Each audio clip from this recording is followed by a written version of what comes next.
நேர்கள் எல்லோருக்கும் வணக்கம் மற்றும் ஒரு காணொலியூடாக சந்தித்திருக்கின்றோம். எல்லோருக்குமே தெரியும் பூஷா சிறைச்சாலையில் இடம்பெற்ற இந்த பதட்டமான ஒரு சம்பவம் தொடர்ந்து இந்த சம்பவத்தை அடுத்து தொடர்ச்சியாக பல்வேறுபட்ட புதிர் புதிர் தகவல்கள் எல்லாம் வெளிவந்து கொண்டிருக்கிறது. குறிப்பாக சொல்ல போனால் இந்த பூஷா சிறைச்சாலையில அதாவது அங்க இருக்கக்கூடிய கைதிகளுக்கு ஒரு பாதுகாப்பு நிலை இல்லை என்கின்ற விடையும் சொல்லப்படுகிறது.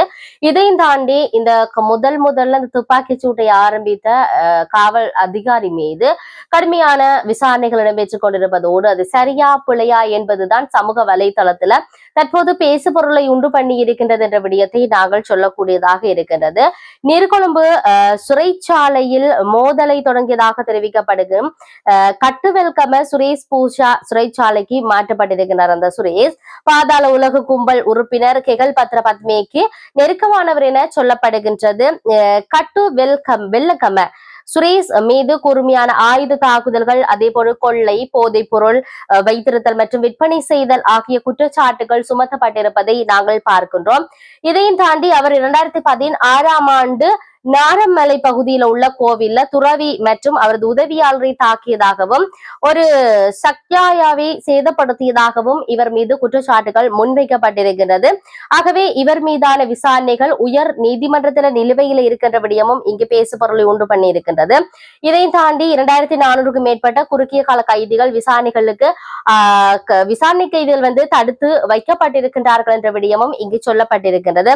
மேலும் 26 பாதாள உலக உறுப்பினர்கள் இருந்ததாக சொல்லுகின்றார்கள். இதுல மிக முக்கியமான விடயம் என்னவென்று சொன்னால் இங்கு ஒரு தாக்குதல் இடம்பெற்றிருக்கின்றது. அந்த தாக்குதல் இடம்பெறுகின்ற பொழுது அந்த காணொலிகளை பார்க்கின்ற பொழுது உங்கள் எல்லோருக்குமே தெரிந்திருக்கும் அதிகாரிகள் வெளியில நிற்பதாகவும் அதே போன்று கைதிகள் அங்க கலகத்தில் ஈடுபட்டிருப்பதையும் பார்க்கின்றோம். இந்த பின்னணியில அவர்களுக்கான உத்தரவு பிறப்பிக்கப்பட்டு அங்கு வந்த அதிகாரிகள் அவர்களுக்கான உத்தரவை கொடுத்து அவர்கள் அதுக்குள்ள அந்த சட்ட நடவடிக்கைகளை சரியான முறையில அவர்கள் செயற்படுத்துவார்களாக இருந்தால் அந்த இடத்திலேயே அதிக அளவிலான உயிரிழப்புகள் இடம்பெற்றிருக்கும். ஆகவே இந்த பின்னணியில உடனடியாக அந்த கலவரத்தை அடுக்கிய இல்லாட்டி உடனே துப்பாக்கி சூட்டை மேற்கொண்ட அந்த அதிகாரி சார்ந்து பல்வேறுபட்ட விடயங்கள் எல்லாம் பேசு பொருளை உண்டு பண்ணி இருக்கின்றது என்ற விடயத்தை நாங்கள் இங்கு சொல்லக்கூடியதாக இருக்கின்றது. ஆகவே இதையும் தாண்டி அந்த சிறை கலவரத்துல அடித்துக் கொள்ளப்பட்ட கைதிகள்ல இந்தியர் ஒருவரும் பலி என்கின்ற வகையிலான செய்திகளை நாங்கள் பார்க்கின்றோம்.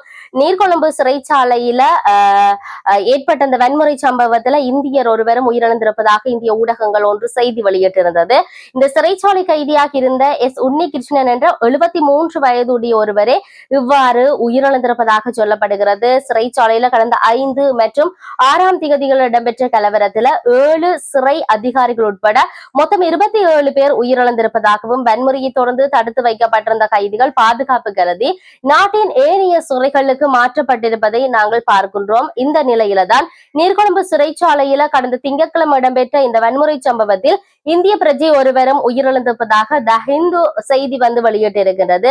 இந்த சம்பவம் குறித்து இந்திய உயர்ஸ்தானிகர் ஆலயம் அதிகாரபூர்வமாக எந்த விதமான தகவல்களையும் வெளியிடாத போதும் இலங்கை வெளிவிவகார அமைச்சுக்கு இந்தியாவினால் அறிக்கை ஒன்று அனுப்பப்பட்டுள்ளமை தொடர்பில் செய்திகள் வெளியாகி இருக்கிறது. இவ்வாறு அறிக்கை அனுப்பப்பட்டுள்ளமை இலங்கை நம்பத்தகுந்த வட்டாரங்கள் உறுதிப்படுத்தி இருப்பதாக த ஹிந்து குறிப்பிட்டிருப்பதை நாங்கள் பார்க்கின்றோம். ஆகவே இவை இவ்வாறு இருக்கின்ற பொழுது நான் ஆரம்பத்தில் சொன்னது போன்று அங்க இருக்கக்கூடிய கைதிகளுடைய பாதுகாப்பு பொருட்டு நாட்டில் இருக்கக்கூடிய ஏனைய சிறைகளுக்கு கைதிகள் மாற்றப்பட்டு கொண்டிருக்கிறார்கள். அந்த பின்னணியில யாழ்ப்பாணத்திலும் கூட 60 கைதிகள் இன்றைய தினம் பலத்த பாதுகாப்புக்கு மத்தியில மாற்றப்பட்டிருக்கிறார்கள் என்ற இந்த விடயத்தை நாம் இங்கு பதிவு செய்யக்கூடியதாக இருக்கிறது.